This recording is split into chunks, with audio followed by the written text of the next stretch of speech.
with an attached and detached garage in the Garden Creek School District and a second unit in the lower level, 32 Tulip Street could be exactly what you've been looking for.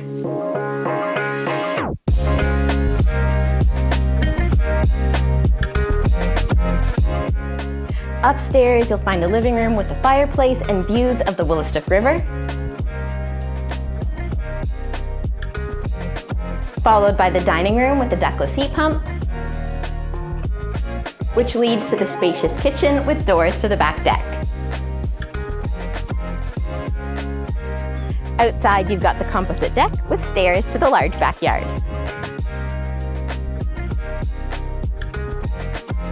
Down the hall, you'll find 3 bedrooms and a full bathroom.